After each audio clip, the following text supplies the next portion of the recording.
call the February 11th, 2025 Public Energy Authority meeting to order.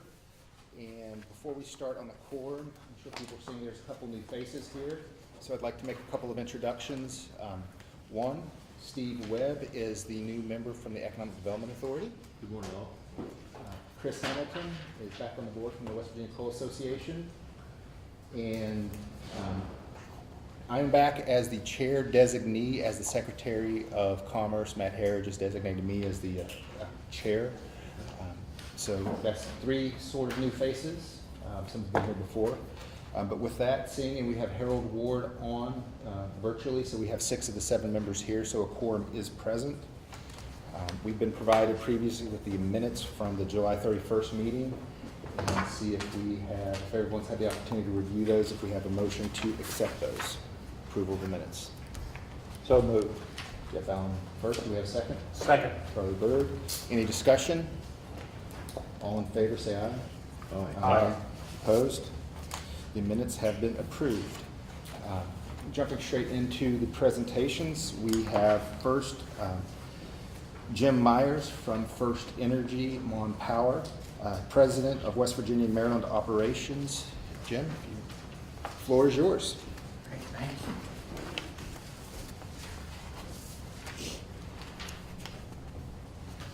All right, good morning, everybody. Good morning, Chairman Presabati and the board. Thank you so much for having us. You know, not only is this a interesting time from an energy perspective, it's providing a lot of challenges for us and for the state also. But with those challenges, that presents opportunity, right? And I think that's what we all want to be able to capture is what's that opportunity for us, especially in light of the challenges. So with that, today I have a few of my colleagues here. I have Greg Hussing, who is the director of FERC and RTO Technical Services. I also have Gary Jack in the back, who, if I need to dial a friend, I'll call on Gary Jack. He's our general counsel. And Abby Reel is here as our senior advisor. So thank you to them for coming. So today, the focus of my slides is really around resource adequacy and the generation aspect there. But of course, we're here to answer any questions that you have to help you navigate through the important work that you have to do. So in the way of introduction, I wanted to talk a little bit about First Energy. If you're not familiar with First Energy, I just have this slide to give a brief overview. So First Energy covers operations in 5 states. West Virginia is the only totally integrated, totally regulated state that we have. We have deregulated generation in the other states, so Ohio, Pennsylvania, Maryland, and New Jersey. We serve 6 million customers across our footprint with 12,000 employees. Our service territory covers about 65,000 square miles. We have 24,000 miles of transmission line and about 275,000 miles of distribution line. So it's a pretty good size footprint. If we talk just about West Virginia, and that's Monongahela Power and Potomac Edison at First Energy serve areas in West Virginia, and that's shown here. We serve about 545,000 customers in West Virginia with almost 16,000 square miles, touching 40 of the 55 counties, all or parts of those counties, with 32,000 miles of distribution and transmission lines. We have 1,900 employees in the state. $72 million of state and local taxes paid, with $500 million in coal and reagent spending every year, and that's through our 2 generating stations. You know, data centers is a hot topic right now, right? So we wanted to insert this line item with data centers under study right now in just West Virginia. We have 5 large data centers that we're working with right now in various stages of study, which represents about 1,650 megawatts of load that they're looking for. In 2022 through 2024, we had $1.4 billion of investment in infrastructure in the state, with $3 billion planned for 2025 through 2029. And I want to just say, too, that $3 billion that we identify there, that does not include the prospect of building new generation. That will only go up, and I'll talk a little bit about that in a few slides. So just to give you, since we're talking resource adequacy in the state, I want to just give you a little snapshot of what generation FirstEnergy has, so Mon Power and Potomac have in the state. So on the top part of this chart, you'll see the coal generation that we have. We have 5 units, 2 units at Fort Martin and 3 units at Harrison. Then we have a little bit of solar. We have 30 megawatts of solar. The last 5.7 are being constructed at our Marlow site in the Eastern Panhandle. And then we have some other generation that we either have a controlling interest in. We have 16.5% ownership of Bath County Pump Hydro Storage, 11 of OVEC, and then we are under contract with a PURPA contract with Granttown and Hannibal Hydro. And that's 3,722 megawatts in the state. That is, and just for an important note there, that is our rating of the generation. So it's not what we use for the calculation for resource adequacy.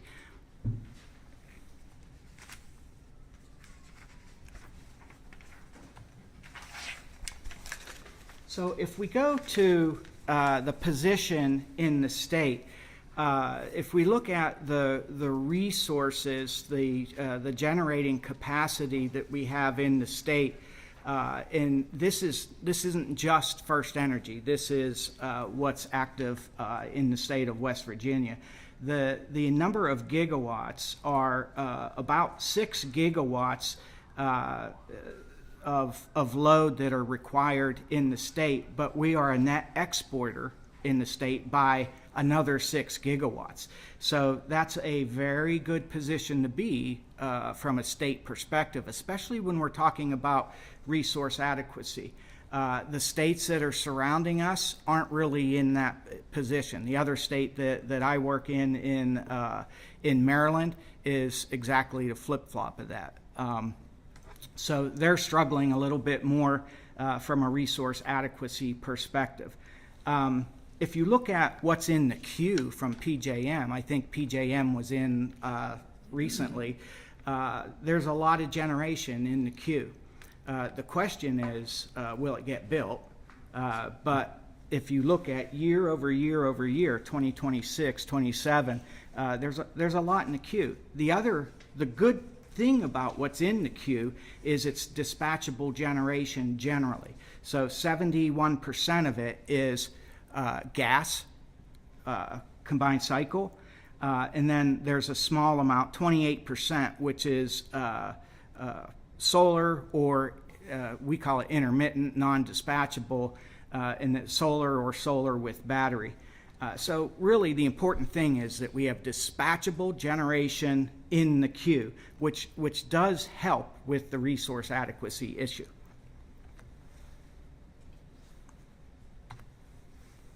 All right. So I know, Mr. Presavati, you had a question earlier, and the capacity auctions that were just recently held with PJM, and we have these capacity auctions to really send price signals regarding whether we need generation or whether we don't need generation. And when the auction prices are high, that should incent the construction of new generation. And the prices are high because there's a mismatch between projected load and projected supply. So in the most recent auction, you can kind of see what the price impact was in our neighboring states. And so from the far left, we're at like 1.5 billion, 150 million. Then you get to Ohio, you're at 1.7 billion, $2.1 billion impact to customers in Pennsylvania, and so on and so on. One of the things that's important to note on here is the Mon Power customers saw zero impact from that.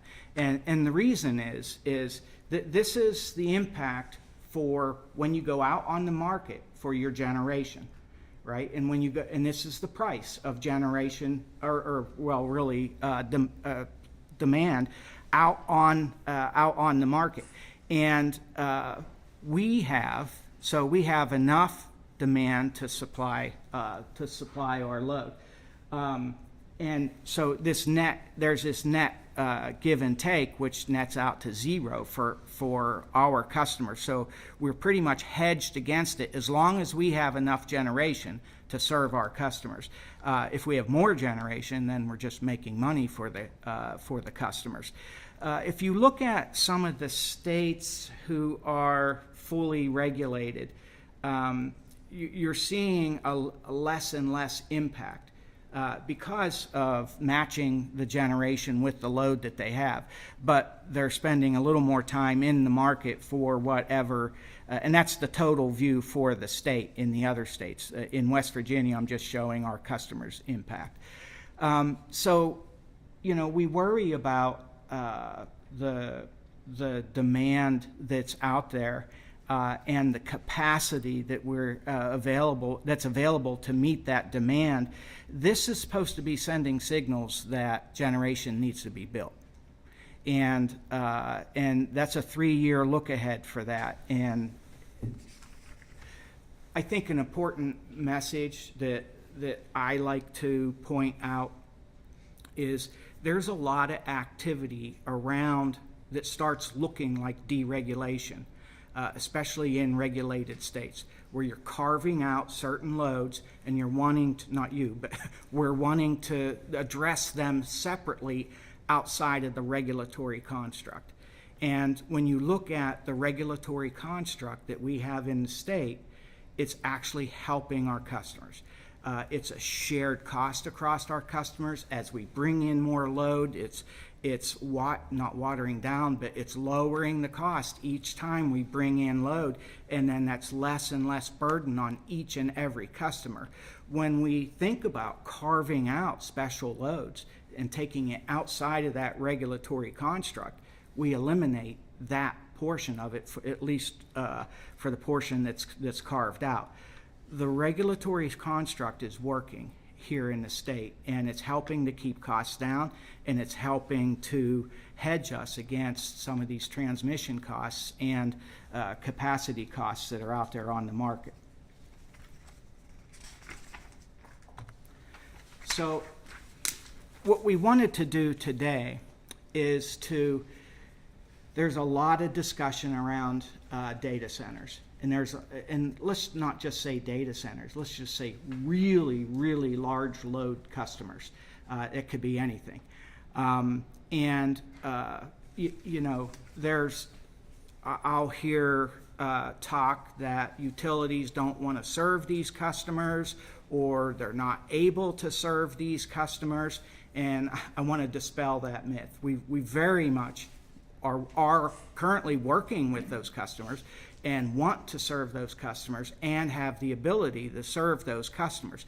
Now, it varies depending on what kind of load they're looking at, what kind of, where they're actually locating on the system as far as how much needs to be built out or how little needs to be built out.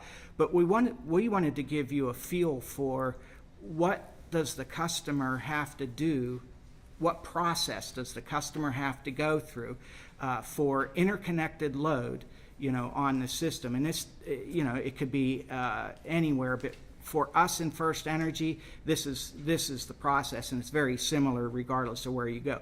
Greg works in this every single day, and we were going to have Greg walk you down through the process. Thank you, Tim.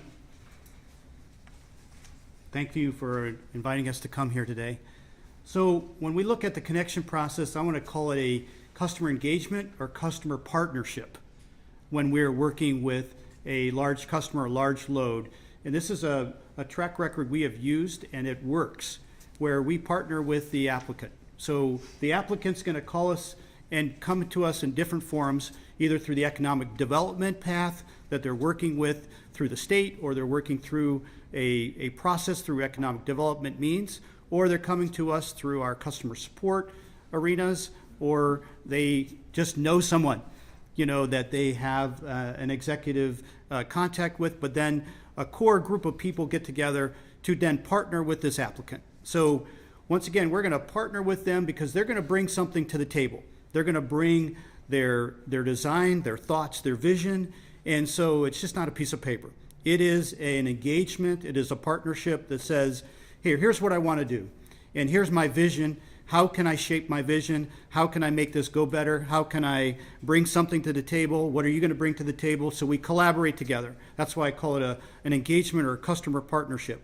The next thing we do is we ask them, is this something that you want a conceptual, idea of what we can do from a time frame perspective and connectability perspective? That's what they offer. So we offer this conceptual kind of ideas. Here's what it's going to look like. Conceptually, here's what you brought to the table. Here's some ideas that we think that will help you in your connection. And then that provides then the customer an opportunity to make a decision. Is this something I want to move forward with? And then we also then will go into the next phase. If they want to move forward, then we call it a detailed design, where this is where you're going to then, look at their connection, their load, and say, okay, here's how it's going to get constructed. Here's the blueprint of what it's going to take from a cost perspective, what it's going to take from a time frame perspective, what it's going to take from a discussion around how are you going to phase your load in.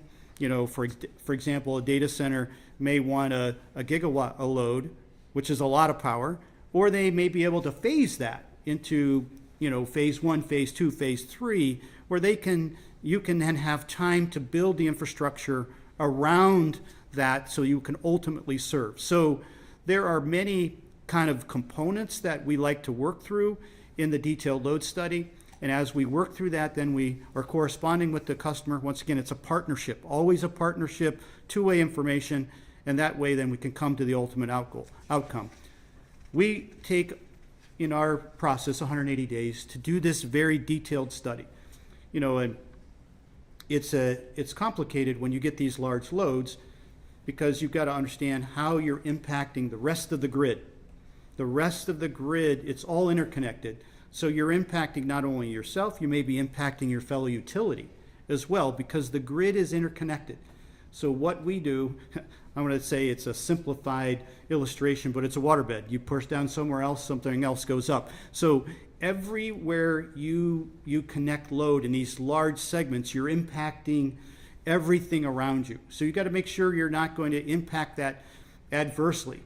And then the other thing is, ultimately, then we do this study, and then we present it to the customer. And then it's really got a cost estimate in it. It's got then the time frame for connections. And then we sit down and say, okay, do you want to move forward? Do you want to move forward? And if you want to move forward, then we enter into a construction agreement, a contract to build.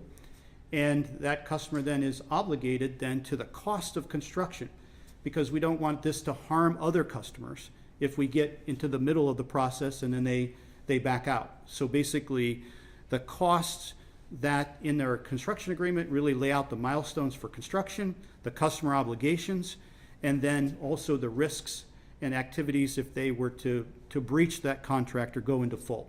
Very important that you mitigate risk with large-scale development, large-scale infrastructure, so that it doesn't impact everyone else around them, from a utility perspective, all the other customers. We go into this, ultimately then we construct, we build it, we connect them. That means we're also working with PJM, and as far as the overall construction and the load goes, once again, we're part of the PJM interconnected system, so we're also making sure PJM's aware of this connection and putting all the PJM rules in place as well. And then ultimately then, that customer, during this whole engagement, has also then been communicated what your electric bill is gonna look like. And also, then we finally, write that electric service agreement that then provides, the rate that they're gonna be on, the billing terms, all of the extra components that you need to actually then have a customer that knows exactly what they're getting. So, highest level, the key takeaway, integrated system. Everything you do impacts everyone else. You've got to make sure that you're not going to be able to impact adversely everyone else. So it's key. That's why it takes some time to make sure you're going to do it right. And that you're going to do it right means that you're going to give cost estimates and you're going to have milestones that are accurate. And also that you do a partnership, that you understand what their vision is, what you're able to achieve, and are there phases in this that you can then help them onboard quicker with different strategies. And that means phasing your load, or then, building maybe, and I'm going to give you a simplified example.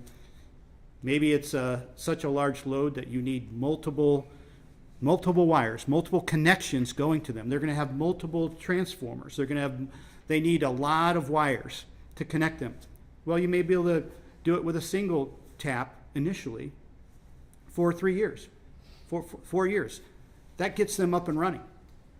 And then build out the phasing of large loads. So lots of different ways that you can work with people.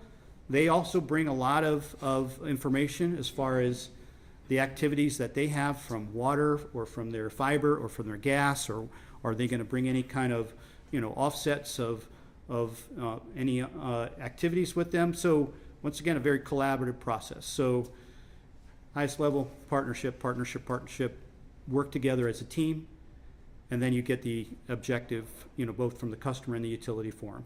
So thank you. That was a lot. I felt like a machine gun there, so I apologize, but any questions that you have, I'm more than happy to answer them. I think we'll go through and maybe do questions all at the end if that's all All right, well, thank you.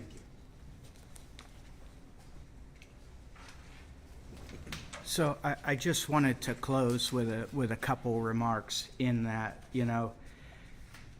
we spent just a few minutes talking about a very big issue, and resource adequacy and the lack of available generation, especially in the PJM footprint, is real. Especially when you look at the forecasted loads that are coming on. And the fact that it's real creates an opportunity. And we are an energy state, and we're sitting on all kinds of resources here. We're already a net exporter of energy. And so what that does is that brings opportunity for merchant generators to come use the resources that we offer here in the state, get it onto the PJM grid. But it also demonstrates to us as a utility, and we're working through our integrated resource plan. It'll be filed at the end of this year.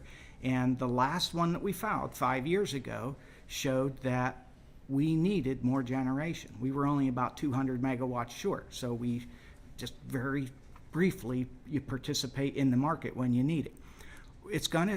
We're convinced that it's going to show that we need to build generation, and we've already started down the early stages of getting our RFPs out to build generation, new generation in the state. Very early stages. There's a lot of answers, a lot of questions that need to be answered. But in the end, I just see the whole thing as opportunity to be able to serve big load and bring economic development into the state, but also grow the industry that's an energy industry. So those are our remarks, and it gives you a sense of how we see things from our perspective as a utility. Thank you. Right. If you guys want, we can do, when I say questions, just questions at the end of your presentation. If Oh, that's all right. okay. Yeah, make it yeah, easy. okay. I apologize. It's not gonna be that easy then? Well, thank you very much for your comments, both of you. That was very well done. At this point, open it up to questions from members of the board. Mr. Berg. Thank you very much for your presentation. Very, a lot of information to digest. If I may direct this maybe to Greg, since you did this presentation, on this part. At what point in this process do state regulators get engaged in what you're doing and the impacts that it could have on in-state customers, if there are impacts? I mean, if you're feeling the need for regionally based data centers or that sort of thing, does that not impact all West Virginia customers, and what time does the Public Service Commission get engaged? So, What that process might. so the key process for the state in any large customer load application would be in any kind of forum that Abby or the governmental affairs team has as natural, touch points with the state. But from a very structured perspective, it's at siting. And so, these would all be brought forth, through siting, because we're gonna have to build probably some kind of substation to help, connect that customer. Any kind of lines or towers going on would be through siting. So naturally, the natural point in the process is through siting. And then I'm gonna call it the one-off, normal conversations that we are having with you as part of our normal, governmental affairs activities that we have, on a monthly, or a yearly basis. I also think that the reality is it starts way back at the conceptual phase, right, of a project. And the developers who are doing the best job are the ones who are engaging with all the stakeholders early on. Everyone, because it's a big mix, right?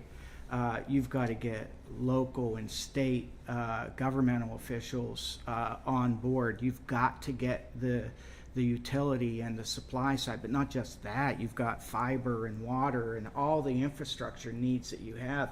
And, I see Mr. Graney in the back here, but there's so much important work that happens up front like that, and the better that we all are at collaborating, the more successful that project will be.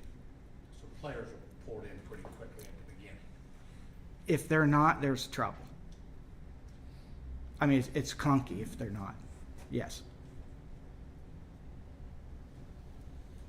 Thank you. Thank you, Mr. Chairman. Yeah, I have a couple thoughts. First of all, thank you so much for being here and for being such a great partner to the state of West Virginia. You've been around for a long time, and I think sometimes underappreciated as a public utility. I read a lot about the increasing power rates, particularly the household rates. Seems like you get a daily dose of that, around the State House or around Charleston. I recently read a study that was from an energy ventures group out of Virginia, and they indicated that West Virginia's rates, or retail power sales, are second or third east of the Mississippi River, and seventh or eighth nationally. Still seemingly very, very competitive. Can you comment on that?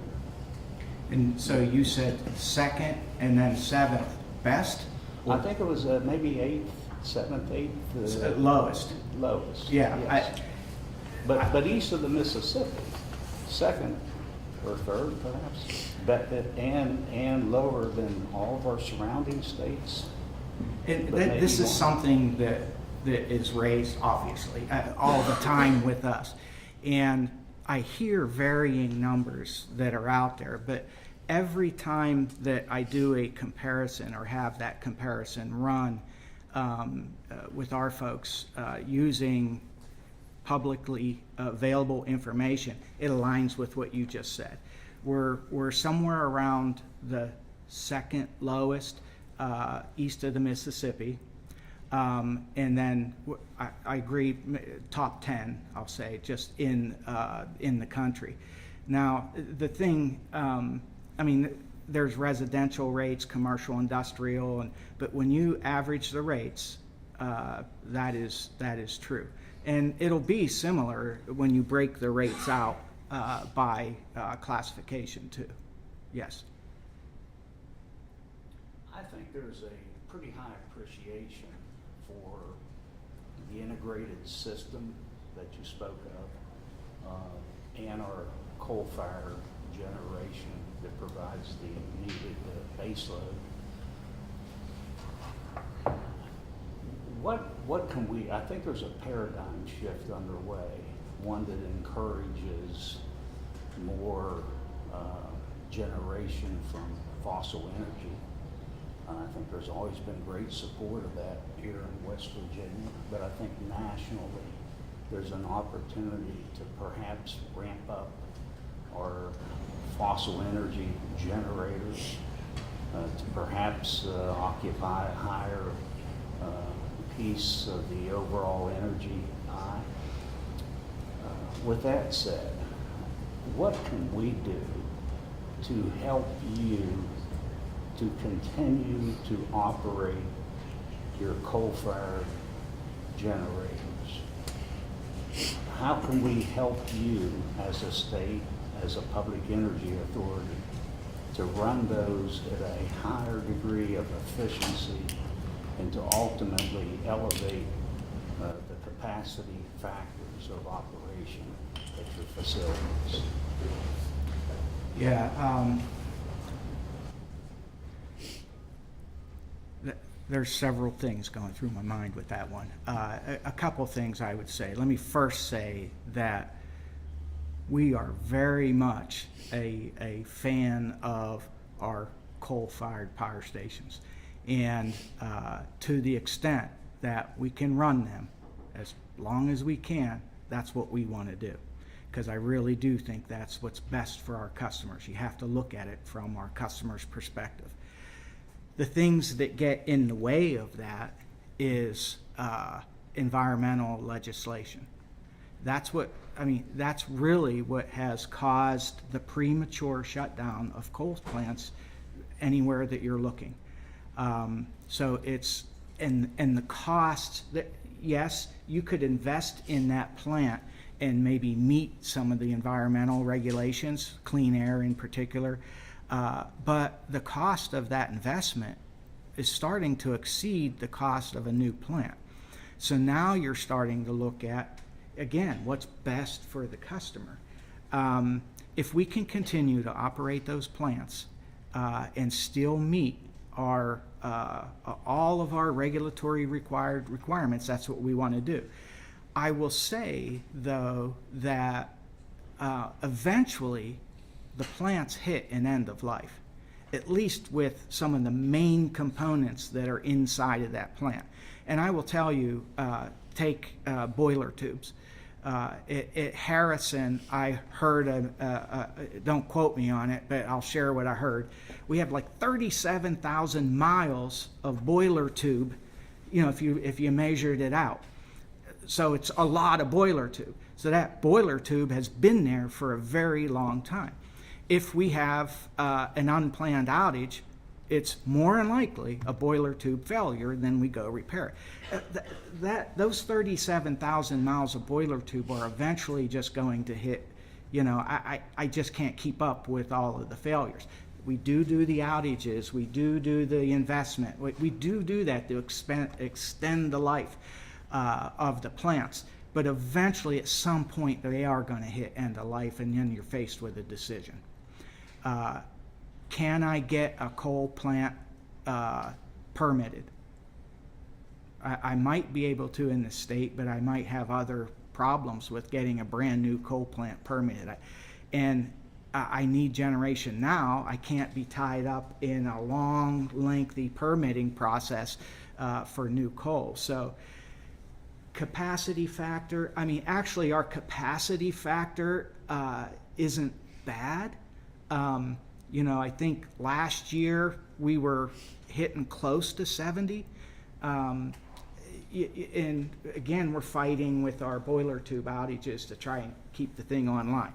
But anything that, I'm not sure what you can do to help us keep it online other than, running interference for any other legislation that might limit the operation of those plants, which the state admirably, however you say it, did, with getting in front and rallying with other states and getting some damaging legislation held in abeyance for a while. So I think those are the kind of things that we would need to help that. I know that was a long answer, but that's fine. that's a big question. I'm personally optimistic that some of the barriers for growth within your industry will be removed by the current national or federal administration. Yeah. I am very hopeful of that. And I think with the state partnering with the federal government and our governor partnering with the president and DOE, I think there's going to be some rather quick changes made to accommodate additional growth in the fossil fuel generation industry. I'm also aware that under the Inflation Reduction Act that was passed a couple of years ago, there were billions of dollars set aside for upgrading coal-fired generators around the country.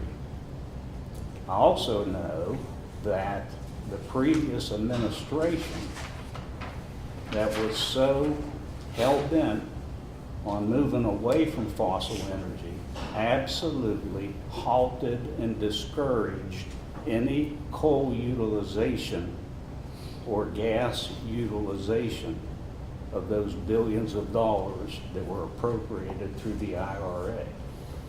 That money is still there. The law still provides for state, public, private partnerships to begin drawing that money down to upgrade these plants and to keep them running more efficiently, more productively, and to emit less CO2 because of the higher degree of efficiencies. That's So- just one thing to add to, then Jim, I'm getting. Yeah. I think maybe there's an opportunity. That's the type of partnership, that's the type of thing that I think we could help you in the state of West Virginia, working with you and partnering with our federal counterparts and appropriate agencies could perhaps impact some of the longevity or operation of these facilities. Yeah, thank you for the comment there. So one other thing I think that's very beneficial here for the state of West Virginia, and I work here at First Energy Long Power across our entire states. So I see the Maryland piece, the New Jersey piece, the Ohio piece, all of the different components. What you have here as a gem is the integrated resource plan. And I want to almost rename it to integrated resource partnership. It is exactly what you just said. It's the partnership of planning for load and generation. It's a teeter-totter. If you think about the simple teeter-totter you had when you grew up, it's a balance in real time. Load and generation's a balance in real time, and your integrated resource plan is a marvelous way to make the balance happen for the projected future. And that balance is both coal and it's balancing, other generation types that you need to cover the vision for the state.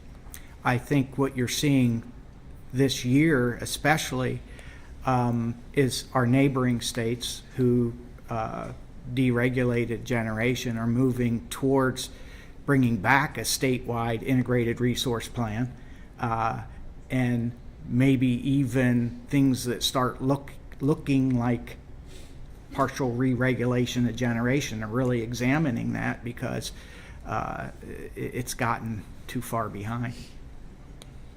So take credit. That is a gem. Thanks for the questions, good ones. Mr. Allen? I have one question for Greg. You'd mentioned the strategic partnership concept, and I fully appreciate that. You know, as you described, when you get to phase 4, you complete the time frame analysis and construction estimate. Let's use an analogy of a 1 gigawatt facility, natural gas. What time frame would you be looking at to have something like that online in this, in the current environment, if you will? Just an estimate. So an estimate, and my colleagues from AP will support me here, is that when we look at a 1 gigawatt data center, if we'd say a 1 gigawatt data center, then that's going to need to be connected to a very high voltage connection. So that high voltage connection is going to be, 500 kV, 230 kV, or 765 kV. So it's going to be the super highway transmission that you see, big towers. And so then we're going to need to build a substation. So we're going to have to build our own connection facility, because you can't connect the customer's substation directly to that superhighway. You need another infrastructure that you can control, of which PJM will have that requirement to you.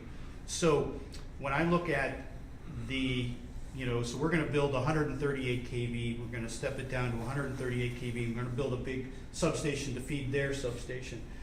You're talking at least, 3 to 5 years to build your own station, because of supply chain, issues. So you got to buy transformers today, and what you're going to hear a lot from the utility industry is coming out of that recessionary period, post-COVID, the supply chain, issues in the electrical infrastructure world has been in the large equipment sector, switches and breakers, we're ready to construct, but we've got to get in a queue where there's somebody that can build the steel, the coil, the transformer component, the big breaker. So we're building a station that needs physical things that are the size of a house, and now we're dependent upon their lead times. So, we project all of that. So, if I were to start today, which means I still need siting approval. So we have to go through the state regulatory steps. So assign the agreement, boom, we're going to immediately go and make our siting application. We're immediately going to get our orders in for the major long lead equipment. Those are the critical time frames. So to answer your question, everything goes perfectly. Your equipment, long team items are your biggest issue, because you're going to build the substation. The customer is going to be building their station at the same point in time. So there's parallel activities, but the big transformers that need to come in from the customer side and from your side, that's going to be the challenge from a time frame perspective. So we have to be thinking in orders of magnitude like 5 years. 5 years. I mean, they all vary, but the thing I will say is the ones that are, we have ones that are moving right now. I mean, we're moving dirt. And what happens is we got a parallel path going. You're building temporary service. So we're building temporary service that gets them started. They can start building. In temporary service, I'm talking about big temporary service, but it's off our 34.5 kV system, and they're moving along. They're developing, and they're starting to get their facilities in place. They don't need a gig or 2 gigawatts on day one. They're ramping up to it. And I think sometimes that's where we get caught in the haste and really speed to market. And not every data center is the same, is what we find out, right? Some are in it for the long haul. They're big players. They're in it for the long haul. Some they want to move now. If they can't have it in 6 months to a year, they're moving on to the next one, to the next one, and the next. And we're dealing with all the above. The ones that want the reliability of the interconnection with the grid, they're the ones that are your hyperscalers, and they're reputable and they're in it for the long haul. And this is why you find nationally data centers trying to locate where there was a large manufacturing facility, so that there was some infrastructure already there. And so they're scanning the globe for the retired steel plant or some kind of large manufacturing load so that they can augment their time frame.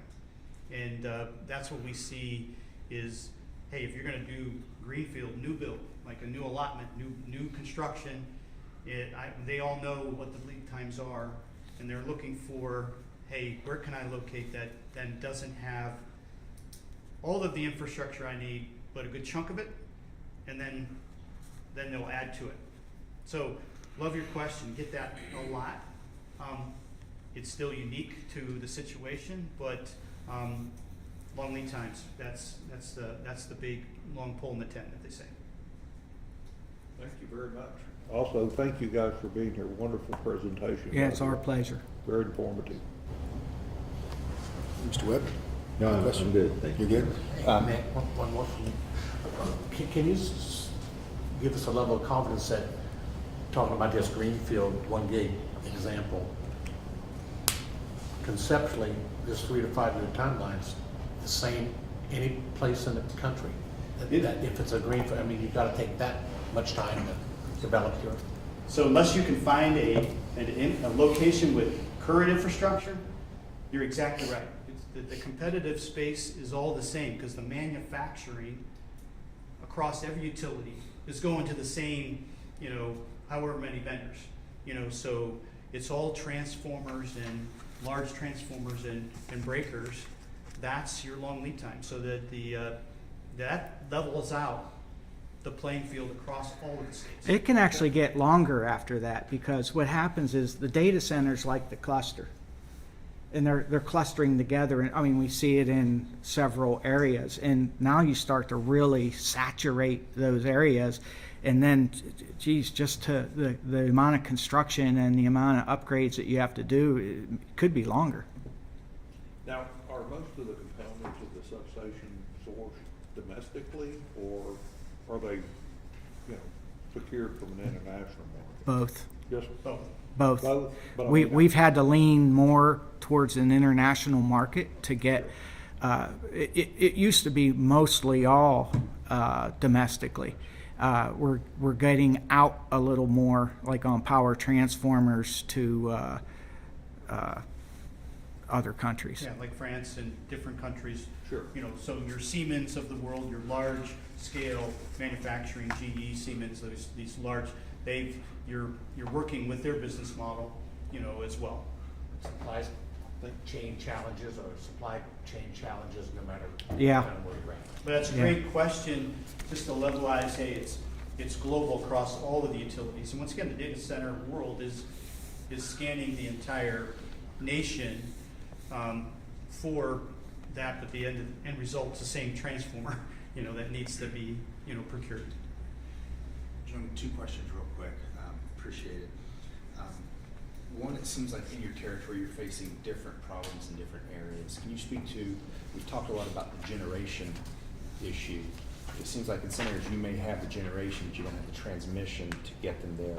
Do you see, or can you quantify how much of it you see as possibly to serve new load a generation issue versus a transmission issue?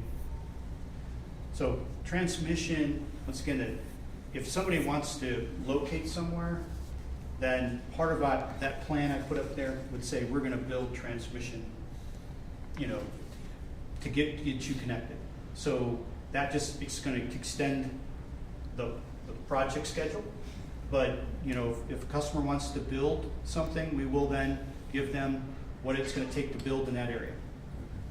And is there any, looking at bringing in the new load, it's a very strong economic development component to this.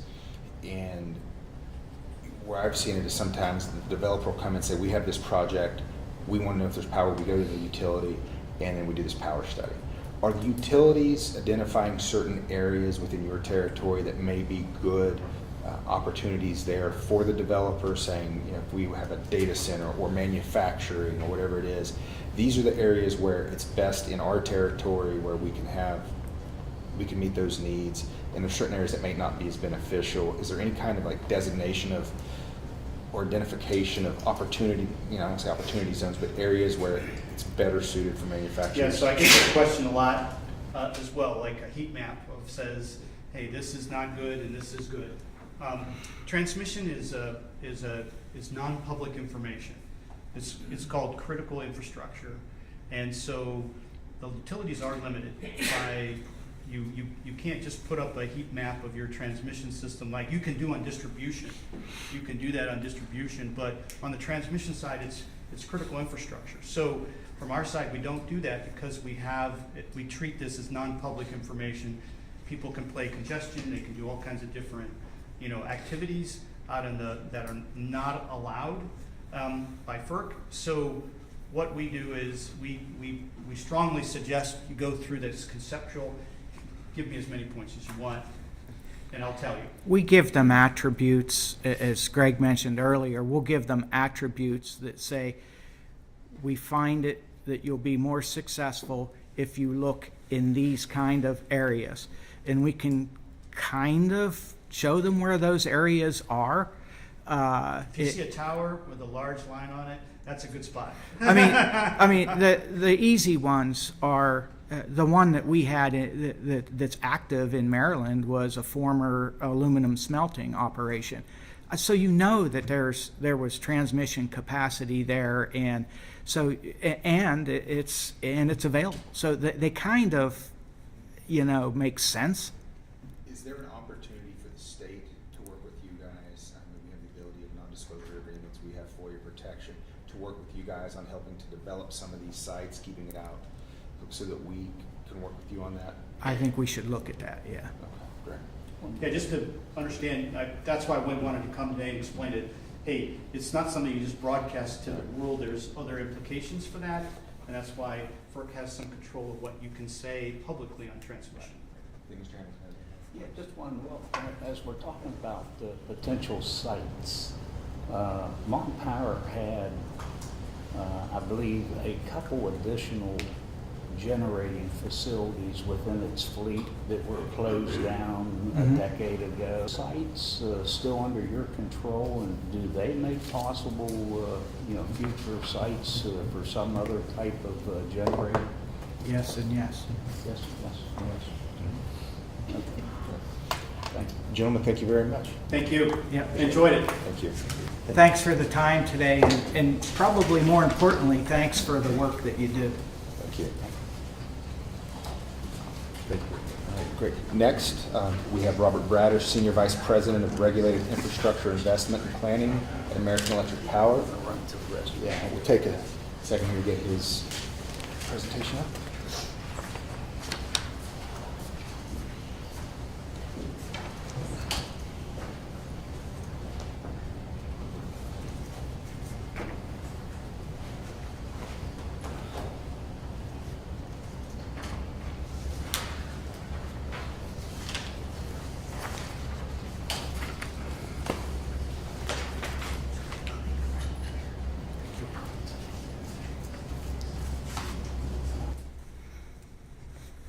Good morning, Mr. Chairman, board members. Thank you very much. I really appreciate the opportunity to be here.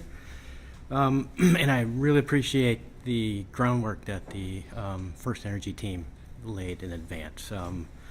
We're lock sync in pretty much everything I think they said. So, but I'm happy to answer it from Appalachian's AEP's perspective.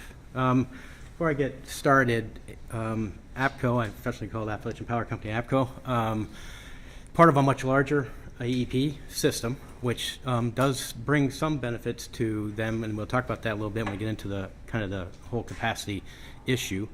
AEP itself is in 11 different states. We operate in 3 RTOs, retail obligations in 3 RTOs, and we also have transmission operations in a 4th. So we've seen a lot of different approaches to solving these types of problems.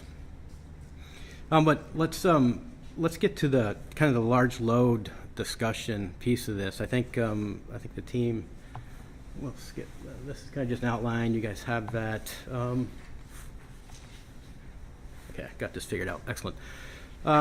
So large loads, we talked a little bit about that. Data centers, of course, is on everybody's mind because of the magnitude, size, speed at which they're coming at us. So extremely important. But there are other types of large loads, and I think the team from FE mentioned this, right? There are just your traditional manufacturing. They tend to a little bit different economic associated with them, right? Data centers, smaller workforce, larger energy demand. Manufacturing might bring additional jobs with them. So it's also a very important part of the overall load profile. Then there's crypto mining folks out there. They are trying to locate on our system. They present some unique challenges. They look a lot like data centers in the sense that the energy demands coming from basically the same type of equipment. And they can, and quite frankly, data centers could actually move similar to what cryptocurrencies do. They just don't because of the nature of their business. But the cryptocurrencies present some unique operating issues for us as we go forward. We can talk a little bit about that. And then there's just typical other types of big loads we're starting to see, whether it's the electric charging. We've got some big industrial like hydrogen electrolyzer loads out there. Kind of speculating on where the hydrogen market's going to go. Those things can be a couple gigawatts. They're huge. And so there's lots of things we're experiencing across our footprint, but I'll focus, I'll stay focused on kind of the data center piece of this going forward.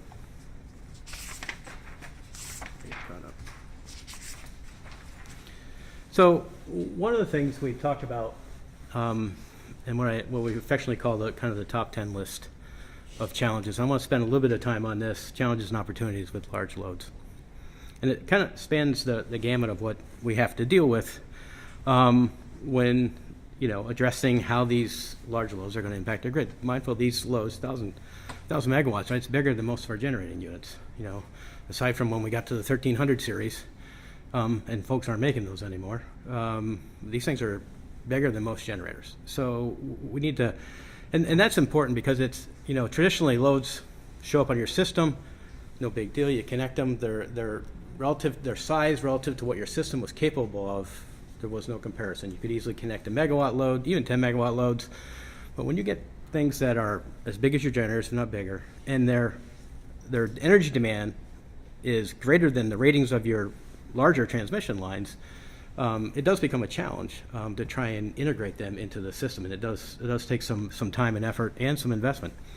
When we talk about resource adequacy, I'm called out energy adequacy.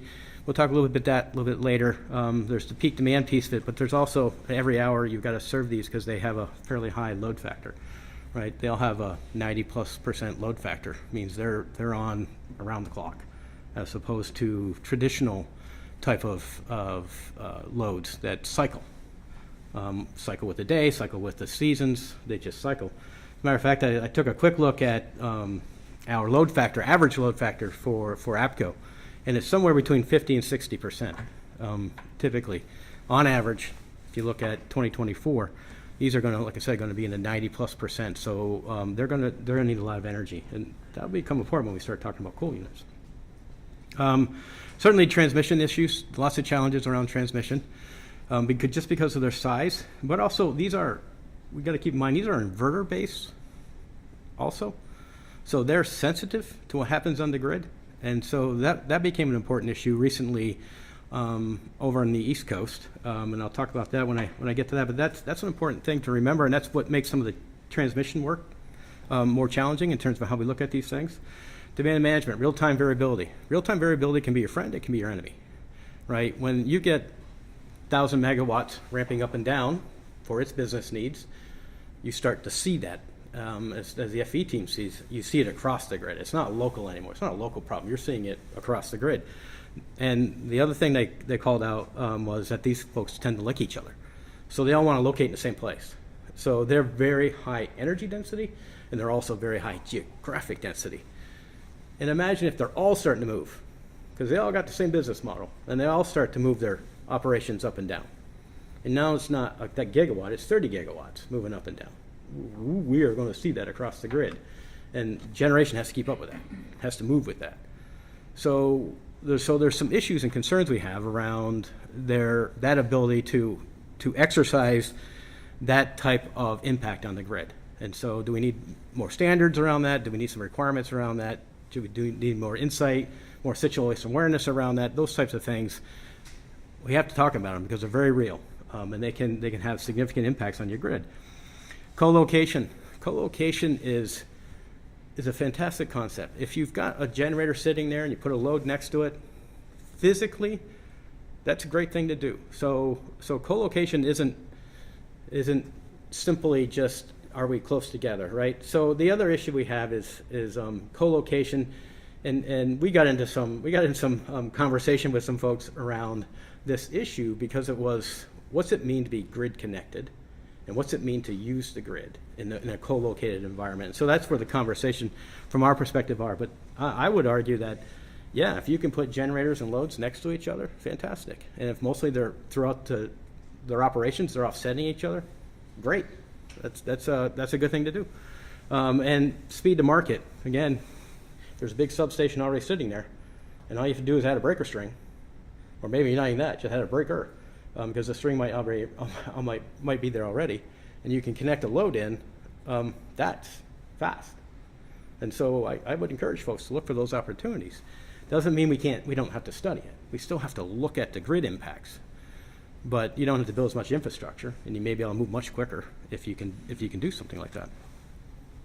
Market impacts, are the capacity markets that exist today in this situation in PJM, is it capable? Does it have the right structures in place to manage this? Right? We put these capacity markets in place at a time when we had surplus, so we haven't stress tested them yet. They are about to be stress tested severely, and will they hold up? Will they actually provide the incentives? Will they do what they're supposed to do to incent new generation to show up and meet the challenge going forward? We'll see. We haven't been in this environment before. Cost and investment challenges. Who's on the hook, right? When we build this infrastructure, right, it ends up being billions of dollars, hundreds of millions, billions of dollars. Who's on the hook for that? And by that I mean, if the data center decides that business model isn't working and it goes out of business, and you build all this infrastructure, who's on the hook for that? So it's a very real issue, and we've done some things to kind of highlight that, with large load type adjustments to our tariffs, things like that, to really kind of line up what we're being told and trying to line up their commitment on the other side, the financial commitment on the other side. Disruptive technology is an interesting one. Folks heard about DeepSeek, the new AI from China, and it's a whole lot more efficient. So it doesn't need all the energy, right, that traditional AI that we've had out there so far says we need. So what does that mean, right? So a lot of people are scratching their head on that one. What does that mean? And I've heard both sides of this argument, right? DeepSeek is more efficient. It's open source. It's going to drive other folks to develop more efficient AI, and the energy demand is not going to materialize as it's being presented to us today. Lower energy demand. No, don't need as much infrastructure. The other side of that was DeepSeek is going to be lower cost, more efficient. It's going to spur the growth of AI, which will increase demand because of volume. Each volume piece will be lower, but there'll be more higher volume. So you get both sides of that argument.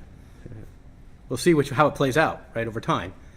But it's a very real thing when I talk about things like who's on the hook for the investment. If one side of that argument wins and we build all this investment and then we don't need it, stranded investment somewhere. So that's what we talked about. Does it lead to stranded utility investment? Do we need new regulatory policies, different tariffs, different rates, that type of stuff? And then there's some real operational issues we have. Cybersecurity, right? Can bad actors get a hold of these things and do things with them, move them in such a way they can exploit vulnerabilities in the grid? So there is this ability, right? It's kind of gets down into the weeds, but if you pulse, maybe I'll take it this way. How many folks in here have seen it's a while ago, Tecumseh Bridge, I think it was, that started to oscillate? I don't know if you ever saw that. And it tore itself apart eventually, and all that was wind, and the wind was blowing at just the right frequency it stimulated what they call kind of a resonant frequency within that bridge, and it started to oscillate. Next thing, it tore itself apart. Well, all systems have that inherent issue. So if you stimulate the electrical grid in the right location at the right frequency, you will stimulate an oscillation across the grid. And there was one captured in 2019, and it's online. You can go look at it. It's at the University of Tennessee. Has this site where they collect this information. They're working with Oak Ridge Labs. And you can see the video. And it's a small generator in Florida, 200 megawatts, I think it was. And its excitation system wasn't functioning properly, and so it was pulsing the generator. And initially you see, and what they monitor is the frequency across the grid. And initially you see some frequency changes in Florida. But they show you the graph of the frequency change, and then they show you the kind of color code it so you can see what's going on. And you can see that it's not damped, meaning the oscillations are growing. And there doesn't seem to be any damping, so they're not shrinking. And what happens is you end up with Florida in the southeast oscillating against the Dakotas. And you can see this oscillation across the grid. And eventually, about 20 minutes I think it took, 20 minutes, somebody at the generator in Florida realized there was a problem and turned it off. And that immediately just stopped the oscillation, stopped the input. So, long story short, we have to be careful, right? If you get bad actors out there who understand this stuff, and this stuff's all very much public for those who study this stuff, we just have to be able to make sure we've got in place kind of the standards, the policies, the situational awareness to be able to, if these things are happening, find them, and if needed, stop them from an operations standpoint. So there's things like that. So cybersecurity is very important part of this, and then there's just regular operational threats, ride through. I mentioned the event in, I think it was over in Virginia area, but NERC just put out a vignette. They call it a vignette. Love that, I tell you.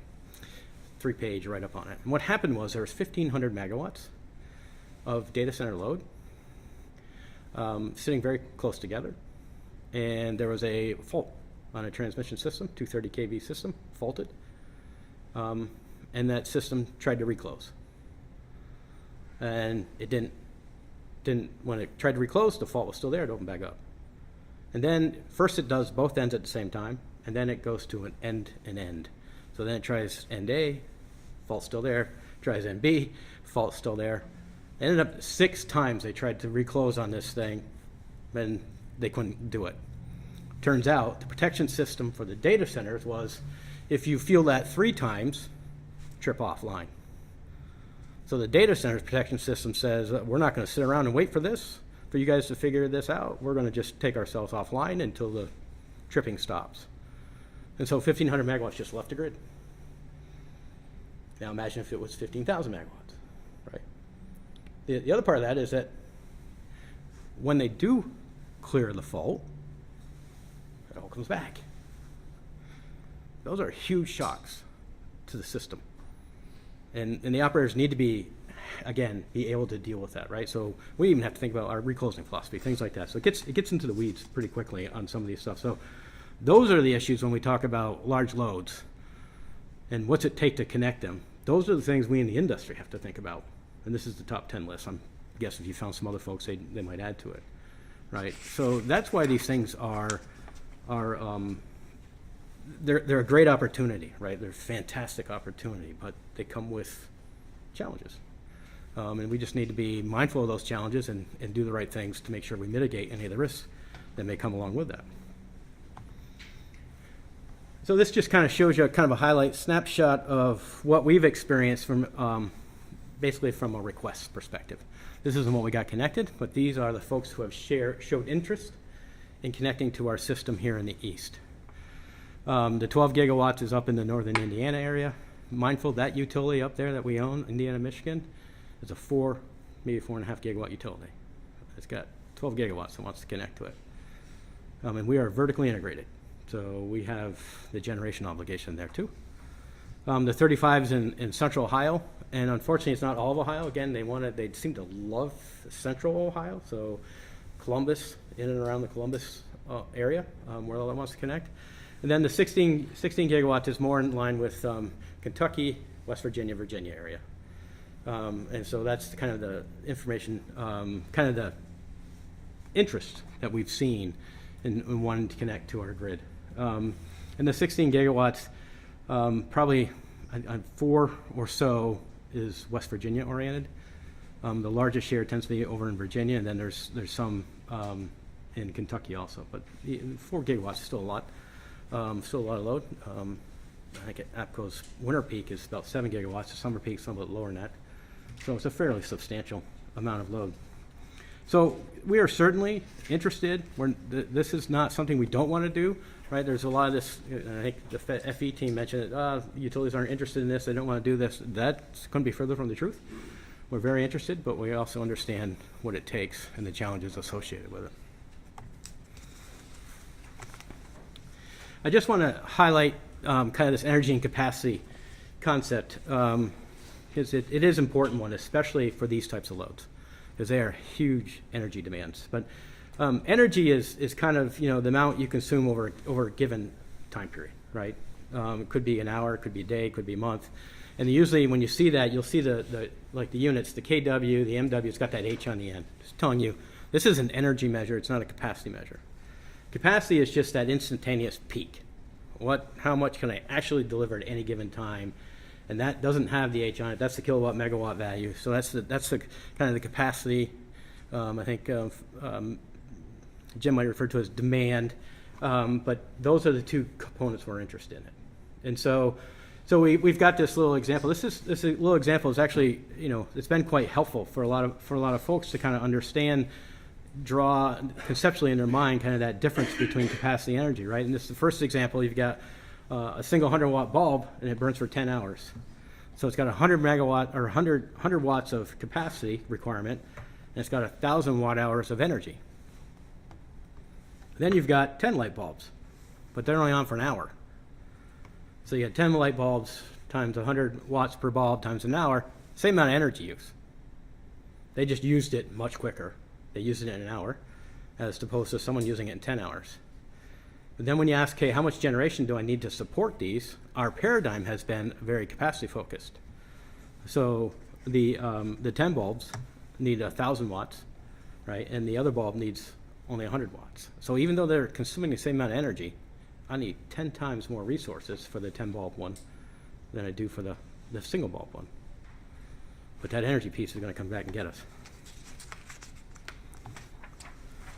So I want to move into kind of where we're at, build on kind of what the folks from First Energy said about kind of the capacity market. There are two forms of the capacity market in PJM. One is the reliability pricing model. That is the kind of the capacity market that they talk about. That is the competitive one. Folks bid in their resources. PJM draws an administrative demand curve. They look for the intersection. Says that's what the capacity clearing price is going to be. Appalachian, as part of AEP, since day one, has used the fixed resource requirement. We call it FRR. And that looks more like your traditional utility meeting its own obligations. So we are not participating in the reliability pricing market model. We are doing FRR. We have our load. We're meeting our load with our own generation and bypassing kind of that capacity market altogether. That was a carve out when we went into the PJM market. It was carved out that, quite frankly, AEP asked for. Said we'd like to continue to serve our own load with our own resources and not participate in the capacity market, and that was agreed to by FERC. And so we've been doing that since about 2004, I guess it is, when we went into the PJM market. So we do bring our own resources. Back to the kind of Appalachian's part of a larger family, right? So we present ourselves to PJM. We have to provide an FRR plan. So every year we do have to provide a plan. We have to tell them where our load's going to be, what the resources are going to meet that load obligation. But we have our entire vertically integrated utilities in the east all in that plan. So the Indiana, Michigan folks are in that plan. Appalachian's in that plan, Kentucky's in that plan, right? So they're in it together. And theoretically, you can, if one's long and one's short, lean on each other. for a short amount of time. Typically, the investment philosophy, right, is to have each of the operating companies stand on their own. But there's times, these things are lumpy, right? When you make these purchases, sometimes you're going to be over what you need just because they're lumpy in nature. And so we can share those resources across our companies if we need to in the FRR plan to meet our obligation. So they look at AEP as a whole, with Appalachian being part of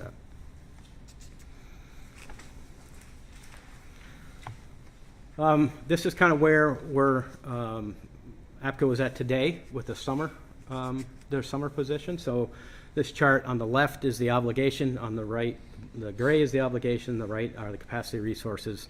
We have the bear in that little space delta is obviously a net position, short or long. In this case, mostly every year we're a little bit long capacity relative to our load obligation.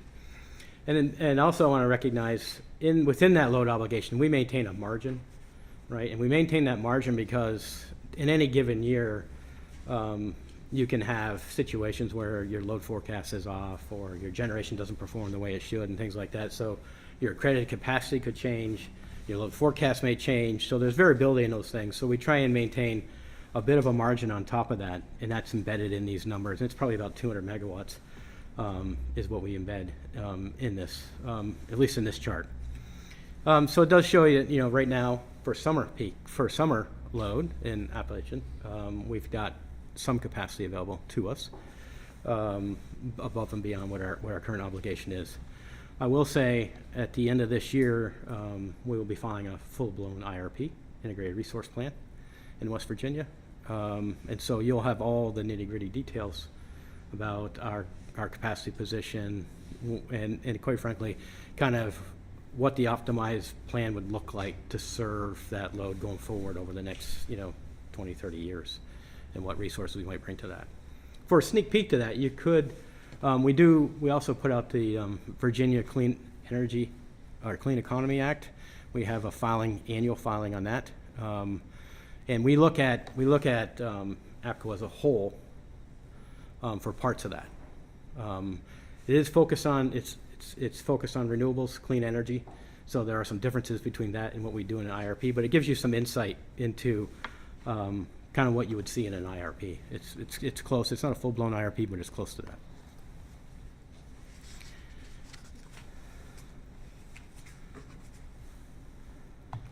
So when we're talking about adding additional resources, and these loads are large, as we talked about. So meeting them will require us to, if 1,000 megawatts shows up, it will require us to go get additional resources to meet that requirement. But we look at, it's kind of an all of the above approach, right? So we look at, it could be short-term capacity purchases through power purchase agreements, things like that. We could have buy existing plants that are out there today, and we've done that in our past, right? We got Cerrito, we've got Dresden, we've also, repowered. Clinch River's repowered plant. So we've done things like that. Certainly building new generation is on the table. We're very interested in doing that too.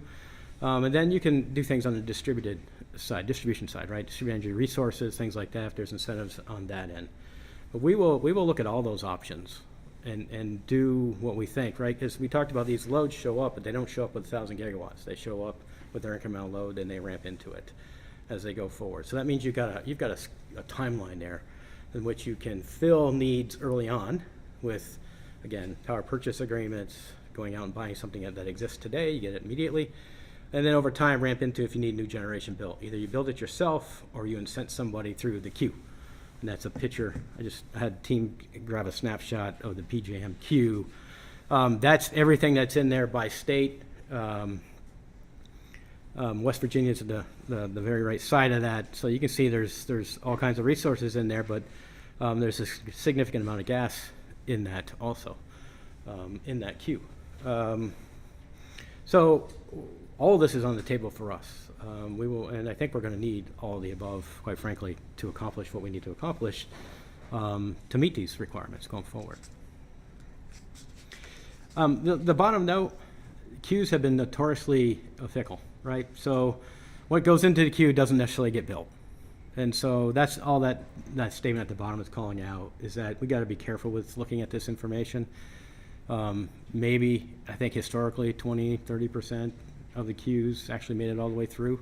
So, you know, it really depends on what's in there and their incentives and that type of stuff, whether or not that comes through. I want to touch on the transmission considerations, and I think Greg did a great job talking about some of the issues we've got with interconnecting the large loads, right?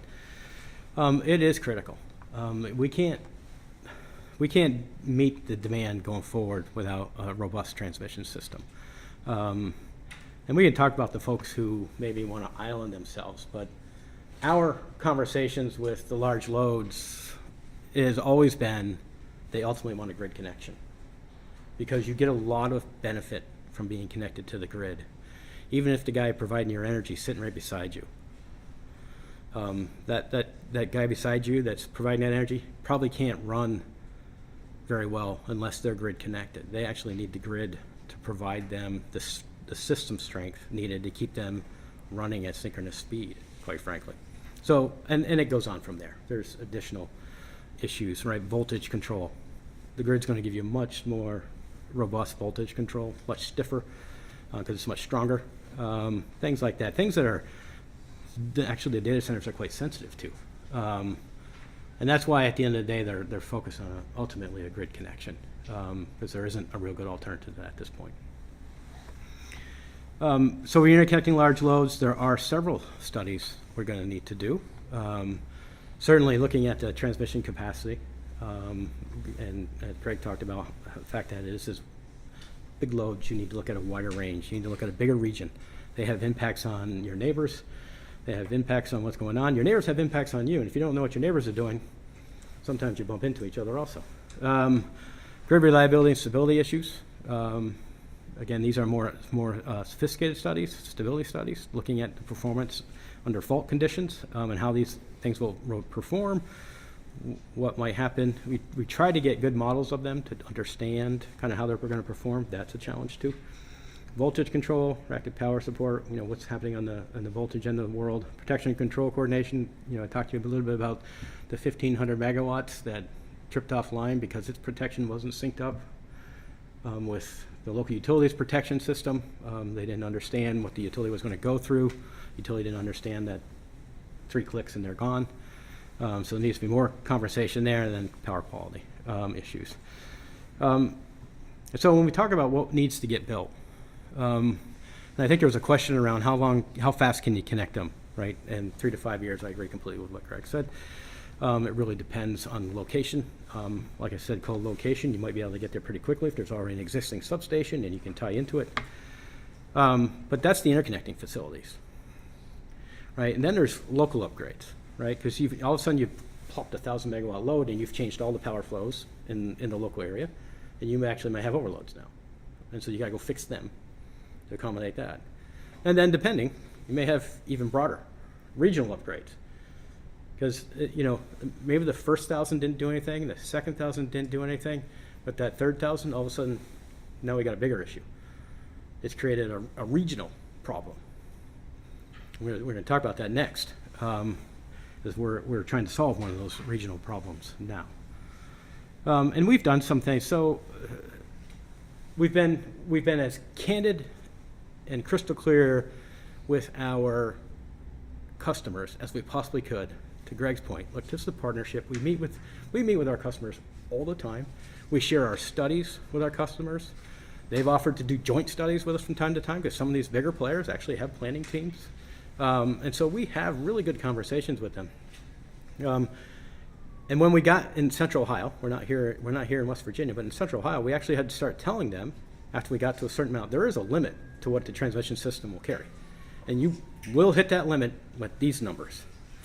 And so we told them, look, and we can't connect you, because if we connect you, we're going to cause problems for all the other loads that are already connected to our system. And that's not something they're used to hearing, and it's not something we're used to saying. It was very uncomfortable for all of us. But we did the studies, we tried to show them what the problems we're having. And so we'd love to connect you, but we got 5 to 7 years before we can get now we need bigger stuff, regional stuff, to support you. And, you know, again, speed is important to them, so there's a lot of conversations around what are we going to do about that. What we did was, this was a Central Ohio discussion, we said go to West Virginia. So we got a 765 kV system, right, that runs through West Virginia on into Virginia. We said the 765 kV system. And we did exactly, I think, what somebody asked. We pointed them to the locations on our 765 kV grid. Be near that. And if we can connect you, get power off of that to you, the impact you're going to have on the grid are much diminished initially. So we pointed them to the 765 kV system that runs out of Ohio down into West Virginia, Virginia, and we pointed them to the 765 kV system that runs out of Ohio over into northern Indiana. And they've taken us up on it, right? They've shown up in both places, looking at potential opportunities to connect to our grid, which was great. We've also went after, there was another opportunity that presented itself to us, and I think we had a press release not too long ago, and it had to do with Bloom fuel cells. And so again, we are out of capacity in Ohio, but they wanted to add a couple hundred megawatts more, and this is one of the big guys. Actually, there's a couple of them. And so we now have a plan in place to actually put fuel cells in at their location to give them grid access. Is an interim solution until we can get the larger grid built out. And that seemed to work for everybody. Provided them the access, the speed at which they wanted, right? And we're able to do that. This is in Ohio. We're able to do that under some special language in one of the bills that got passed that allows, even though Ohio's a deregulated state, there's a couple exceptions, and fuel cells is one of them. So we're doing under that. So we're happy to look at those types of things too. Now there's a real protection and control issue there, coordination issue, right? Because we can't overload the grid. So their load can't get ahead of the generation. They need to be balanced all the time. And so we're working with them on protection control to make sure that that's the case, and that they understand, and they do understand, if we get out of balance, we're going to trip your load off. And then until you bring your generation back up, and then you can bring your load back up to meet your generation. Eyes wide open, everybody's going in. I think it's a very unique situation, unique opportunity to apply the Bloom fuel cells. So we are certainly looking at those types of opportunities. I want to talk a little bit about, we talked about you might need regional or interregional transmission, right? And you guys are probably familiar with the recent competitive window, a couple recent competitive windows. This was the most recent one in PJM. And this just shows you kind of where the problems showed up on the grid. And a lot of the load was in Virginia. Some of it was in our footprint, some of it was FE's footprint, some of it's in the other utilities' footprints. But, FE is, or I shouldn't say FE, Dominion is leading kind of data center alley over there on the east part. So they're out in front of us a little bit with their load. And so when the analysis was done, there was significant amount of reliability issues that had to be addressed. And so we've put together proposals to address them. But the Blue interface, AP Dominion interface, there was problems down there. There was problems between First Energy and Dominion along that interface. And then there's a couple interfaces between AEP and First Energy that had issues. And so we actually partnered with First Energy and Dominion. We figured it would be good for us to kind of partner together and solve this more holistically. And that's what we did. So we came up with, we came up with several portfolios. This is the one that PJM decided they liked. We had a few variations around this, right? And then we also had some stuff over into the north, in between AEP and First Energy only. But this is the portfolio that they selected. And you can see that there's a 765 kV line that comes out of Amos, and goes all the way across to Maryland to Pointer Rocks. And then there's another line out of Joshua Falls, existing AEP 765 kV station, that eventually goes all the way up into, I think we're calling the substation Yeats, but it's in the Morrisville, Brewsters area. And then the red is affectionately called Kraken Loop. That's 500 kV. So this is what, when I talk about when you finally get to a point where you kind of hit a limit, then you do have to step up because the solutions are big at that point. Because in this situation, there were 765 kV lines overloaded, there were 500 kV lines overloaded. And the only way to solve those types of problems is with, significant infrastructure. And that's what we did. And so we've proposed those, and PJM's in the process of, moving them through their process. But it does provide some value to West Virginia in particular. So when we talked about that portfolio, so it does solve hundreds of violations. When I say hundreds of violations, what happens is, right, they put the load in, they put a generation pattern in there to serve that load, and then we start doing our planning analysis, N-1, N-1, -1, that type of stuff. And we look for overloads, we look for depressed voltages, all that type of stuff. So there were hundreds of those that had to be addressed. But on top of that, I think there's two that I want to kind of highlight that I think are important. And these two graphics are from the Market Monitor's report. The Market Monitor actually puts out quite a bit of information about what's happening in the market. The top one are locational prices, and it highlights congestion. So congestion can, if the transmission line becomes loaded and you can't move any more power through it, they start to redispatch the system. They'll start using more expensive generators to serve the load. And what happens is you begin to get price separation, right? Because you'll get a congestion component starting to show up in your LMPs, locational marginal prices. Just background, locational marginal prices, 3 components: energy component, congestion cost component, loss component. And here we're talking about that congestion component. And that's driven by transmission that is constrained. So you can see where the high prices are, the high congestion values are. They're right where those two lines are heading. So what that's going to do, it's going to levelize that. It'll bring that back down. Also might bring the yellow up a little bit. They tend to move in both directions. The green or the purple might be a little bit smaller of an area, so it might, the yellow might dominate a little bit in this tug of war in terms of where the prices will land. But it will flatten that, it'll begin to flatten that, and that color will become the same, or move towards each other. What that does is that the resources in West Virginia, when there's congestion like that, there's only 2 paths for the the 2 very sensitive paths for the resources in West Virginia. I know I'm going to talk about our coal plants, Amos, Mountaineer. One is north, it heads up north, goes up towards Tamer, Belmont, then it goes across West Virginia up closer to the Pennsylvania border. Those transmission lines go through there, they go back down into Maryland and back over into Virginia from there. The second one is down to the south. Goes down into our Cloverdale area, down into the Joshua Falls area, all that, goes across over to Bath County, can come up through that. So those are the 2 major paths east. When those paths constrain, and they do constrain, that negatively impacts the generation in West Virginia. It will begin to drive the generation prices down, actually, in West Virginia. So these things will open that back up. They will give the West Virginia resources 2 new paths to not only serve the load in the state of West Virginia, but also to opportunity to serve load east. So those are good things. Those are good things for the fleet. The second one is on a capacity basis. And the guys from First Energy showed you kind of dollar-wise these impacts. But I love these heat maps because they really help drive home something.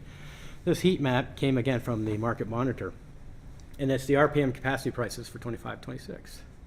And it kind of tells you kind of where they leveled out. And one glaring area, right, is red. That was a high cost area, right? And there was issues, right? There was either not enough supply for the load. And so what they need to do then is import. And if you can't import enough, right, then your prices begin to climb on you. Because there's calculations they do. They look at what your obligation is, they look at what your limits are, do all that good stuff. This too will flatten. This will enhance the deliverability of other resources. Meaning when you look at Dominion Zone in particular, and you look at their ability to import, with the new lines there, that import will go up quite a bit. Where they're going to get it from is, they're going to get that generation from West Virginia and parts west of that, right? So it opens up the capacity markets a little bit. It opens up the energy markets for resources that are in West Virginia. Now, whether those resources are serving Appalachian load, or whether they're serving FE's load, or they're just serving the market as a whole, right? They're all going to benefit from this. So, and that's the essence to my, the last statement there. This capability is important. It will provide value. It will provide economic benefits to the generation resources on the western side of this gap. So I do think that's and we saw, hundreds of millions of dollars in congestion costs get relieved by adding these projects in, right? Hundreds of millions of dollars that end up getting shared across the larger PJM footprint. And the transfer capability is significantly larger now. So those are the types of things that transmission can help with. They can levelize the playing field for resources to access the broader market.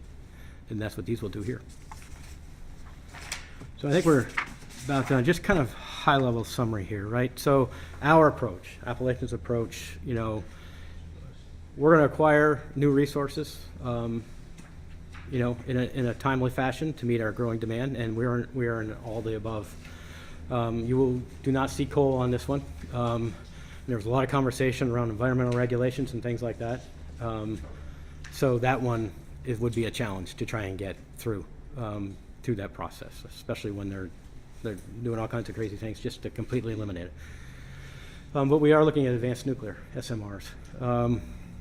We will certainly, do short-term contracts, capacity, energy, whatever we need to do to bridge that gap.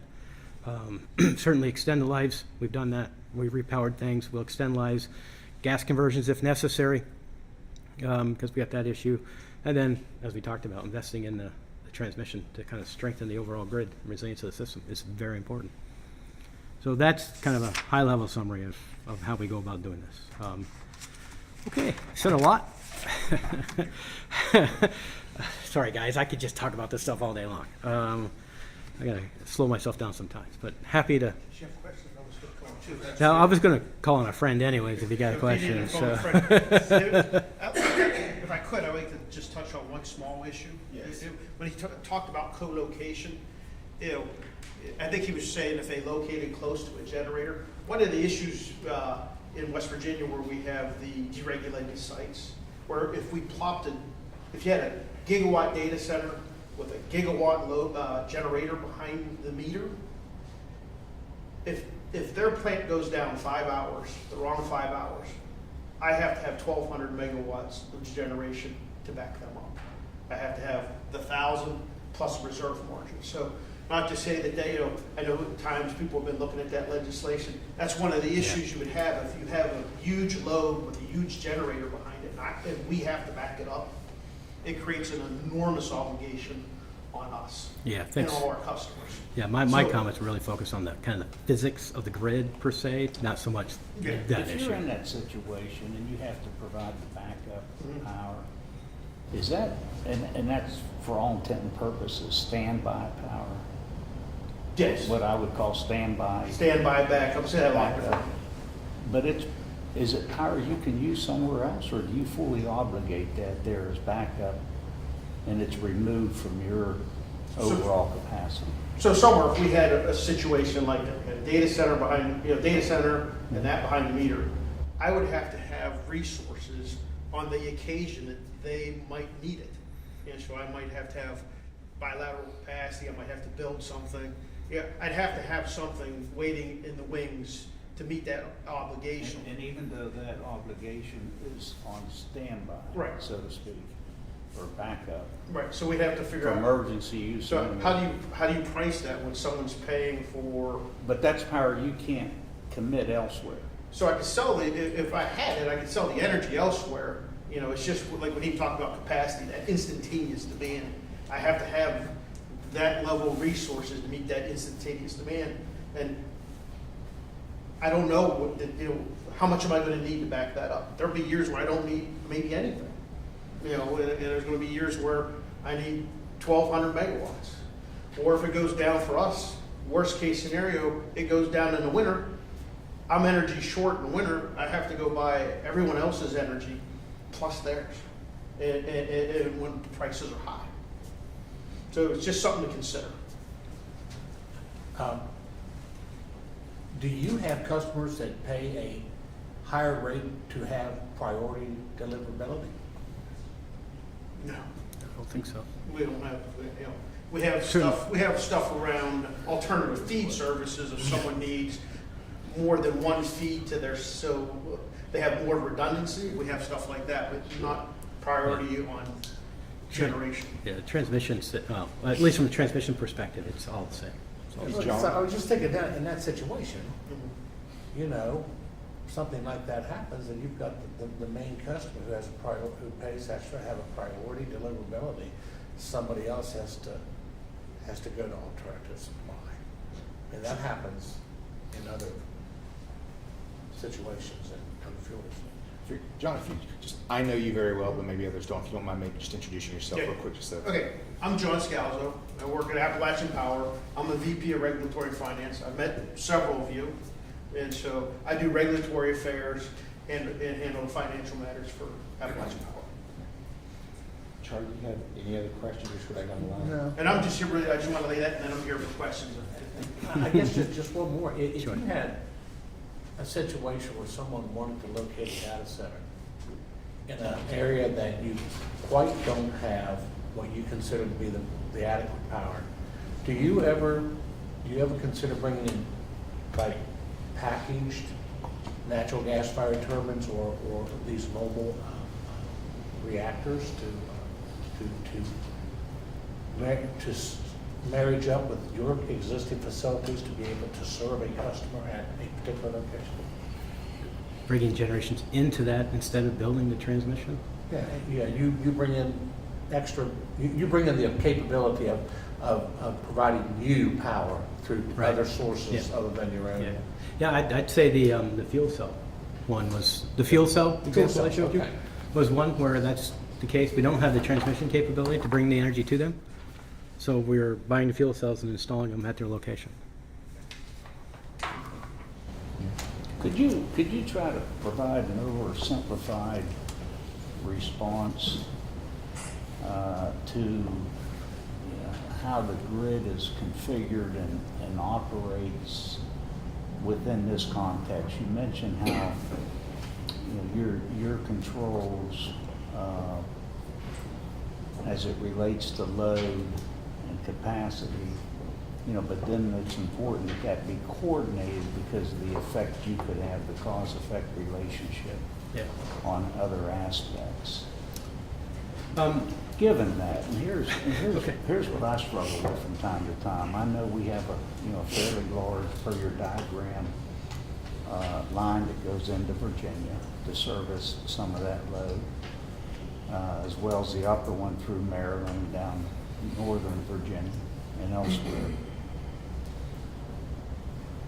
Given how everything is interconnected, can one of your West Virginia facilities provide demand or meet demand in the Columbus area? Since it's all sold on the grid and then the grid kind of redistributes? Yeah. Or can a John Amos plant 12 miles up Yeah. the road here, can that deliver power to meet a new data center in Virginia somehow? Yeah, so PJM does a deliverability analysis and make sure that that generation, whichever one it is deliverable to the entire PJM footprint. And so, yeah, part of the analysis is just that. The physics is a little different, right? So what's going to happen physically is going to be different than a contract in that situation, right? Because the physics of the grid will dictate where the power actually flows. But from a settlement standpoint, contractual terms will determine what you actually pay. And I know that maybe that's not the answer you're hoping for, but yeah, think of the electric grid as it's just a huge network and it's free flowing.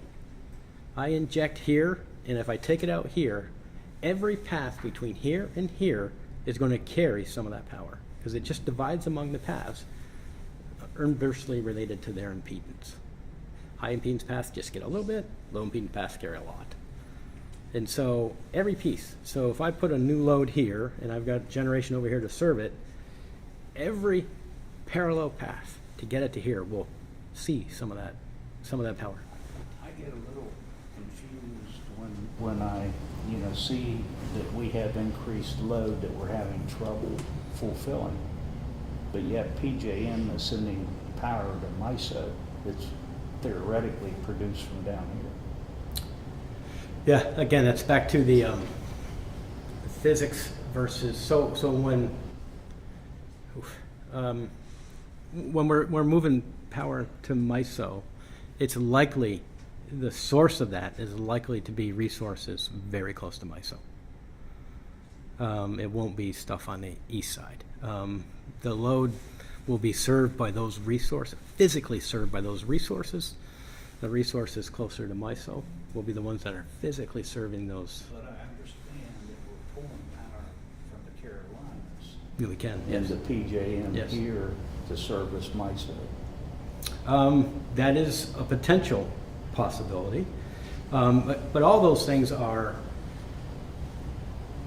it's all based on, See, I'm thinking of your oscillating Yeah, effect too, yeah, going up yeah. the line. so certainly people can sell out of the Carolinas into the PJM market.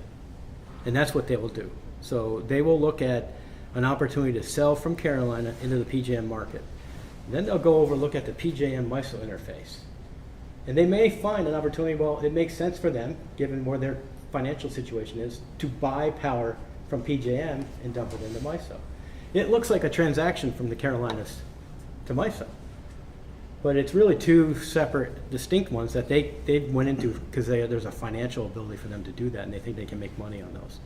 So they'll push power into PJM because there's a financial incentive to do that, and they'll take it back out over here because there's a financial incentive to do that. It looks like Carolina MISO. And if you incremented the resources in Carolina and decremented the resources in MISO, you would see an incremental change in power flows that way. But that's different than where the load is actually being served. Maybe from a market perspective, remember, we sell all our the load in and then we sell our energy in, we buy our load back. If there's a delta, that's off-system sales. If there's more data centers and more load out there, it's likely to drive the prices of off-system sales up. Yes. So that's how we would physically, but that's how we monetarily benefit from, I think, the question you had. Good. Mr. Allen? I have one question. Thank you, gentlemen, for the great presentation today. Wonderful, very informative. What I was going to do is refer to, I guess, the next page of your presentation, slide 15. This one? When we look at this, meeting the customer's needs, infrastructure development, and active fleet management, I see a lot, of new sources, investment in grid, but I see nothing referring to coal. Is there any, opportunities for AEP to invest in the coal fleet to support, being active fleet management, It's just noticeably absent in the slide. I was just curious if you could comment. Well, APCO puts in lots of money to maintain that coal fleet, right, every year. And I want to highlight, I mentioned the VCEA report we do.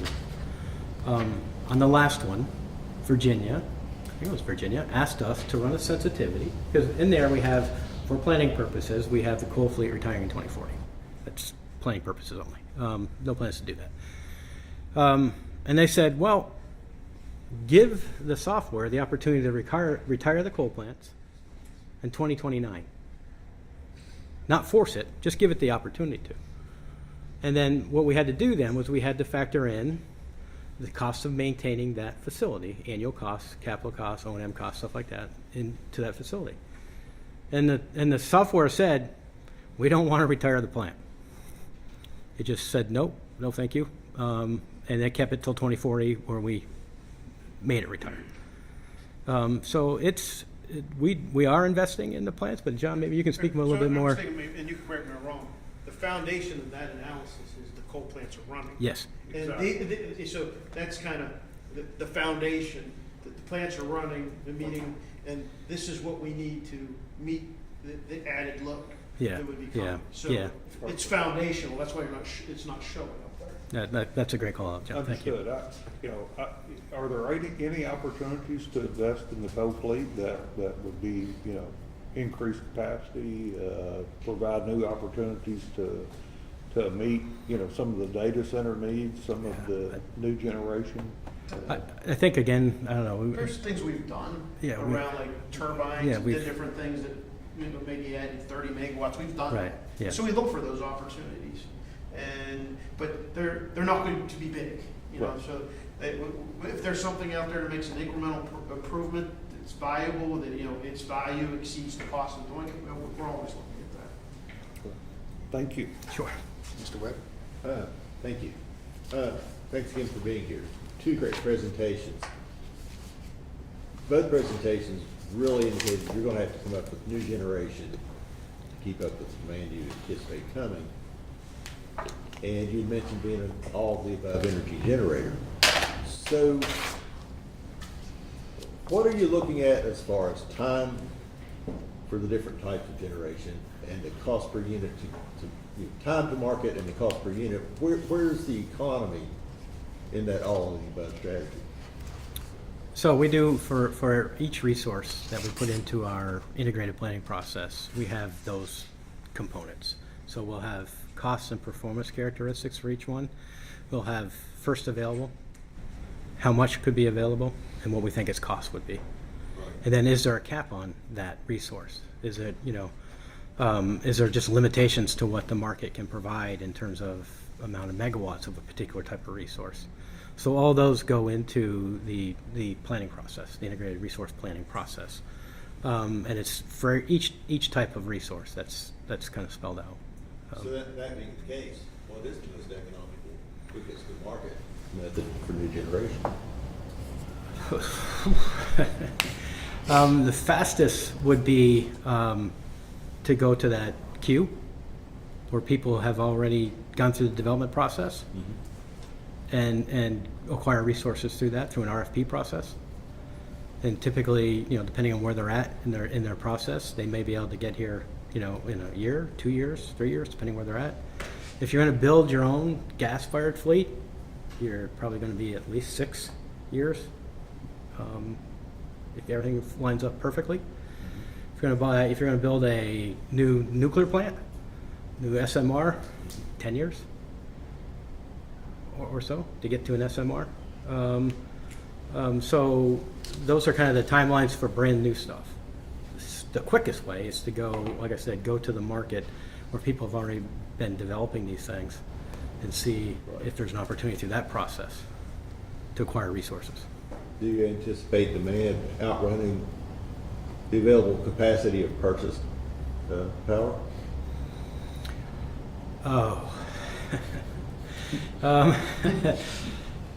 We had refer back to the I&M company, right? They're out in front a little bit. So we had the 3 locations, West Virginia, Central Ohio, I&M. Central Ohio, we don't have that obligation to serve, but I&M we do. We're vertically integrated, and so same process, right? All the above, put that out there, and we put out an RFP, quite frankly, and we've got a fairly robust response to that RFP. So there are folks definitely out there who are willing to either sell us what they have today or to develop new resources for us that are already, because when we typically do that, if we have a timeline, we need things, then we'll ask for things to be so far along in the development process, right? Because if they're not far enough along, then it's going to take them too long to show up. So we'll ask for that too. So again, back to purchase power. Is that power that's generated by traditional entities such as First Energy and Appalachian Power? Are those commercial, separate types of producers? Well, it's Are they, open- are they governmental producers, state or fed? What's it look like? I would label them independent power producers. Okay. Anybody who's looking to participate. So folks who are building their own for their own resources, yeah, they're going to be outside that, right? These are folks who are building generation as part of their business and model, and we typically refer to them as IPPs, independent power producers. Thank you. I see we're getting close to time. I have one question, and even open this up to First Energy to the extent that they may be able to answer this. A lot of talk when we meet with data center people, et cetera, their big concern is they don't want to impact the rates of residential customers. I'm not sure how that interplay works. Can you speak to how potential this additional load in West Virginia, potential data centers, whether it's the creation or construction of new generation, et cetera, could affect, or maybe it doesn't affect the residential rates or the impact that they would face? Yeah. So Appalachian Power, we filed with the Public Service Commission what we call a large load tariff and we reached a settlement with all the parties, and one of them was a data major. So kind of, and in there, we lay out specific terms for these large loads. So large load will apply to 100 megawatt, new 100 megawatt load or above at a single location, or 150 at multiple locations. And it requires enhanced minimum bills, meaning if you don't show up the way you say you're going to, instead of having a 60% minimum bill, it's 80. It also has contractual terms that last several years. It gives you like a 5-year ramp-up period and then 12 years on the top of that. And so this is pending at the Public Service Commission.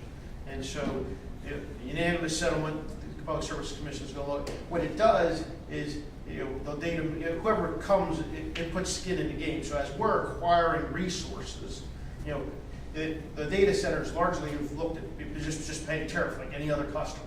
None of them come to me and said, I need a deal. They want to be a good steward, and they just want to pay standard tariff rates. They agreed to these contract enhancements that kind of protected other customers in the event they went away. It has exit fees and different things. If they come on and they don't come on the way they said they were going to come on, and we acquire resources, or if, heaven forbid they left, it has exit fees. So, that's kind of what we've done, and they've been really good to work with. Great, fantastic. And I would say that was a solution that was a good thought, because it preconceived the contract and everything, and we know what we're getting into. We have the ability to negotiate the interconnection, right? The terms of the interconnection with our tariff. And what we would do is the terms and the ramp up and the commitments from the customer, all those would be done on a case-by-case basis for each one of them, with the intent to protect costs for existing customers, so that you, as a large load coming on board, aren't placing risk onto our customers from cost perspective, and you're gonna carry the burden of your load. That's what the intent would be. Our whole, and theirs too, it's affordability for our customers. I don't want to impact existing customers with new large load coming on, but I want them to come on. They just have to pay their fair share. And the data centers we talk with, they share that sentiment. They don't want to impact. Great. Mr. Bradish, thank you. Sure. Thank you all again. Appreciate it. Thank you very much.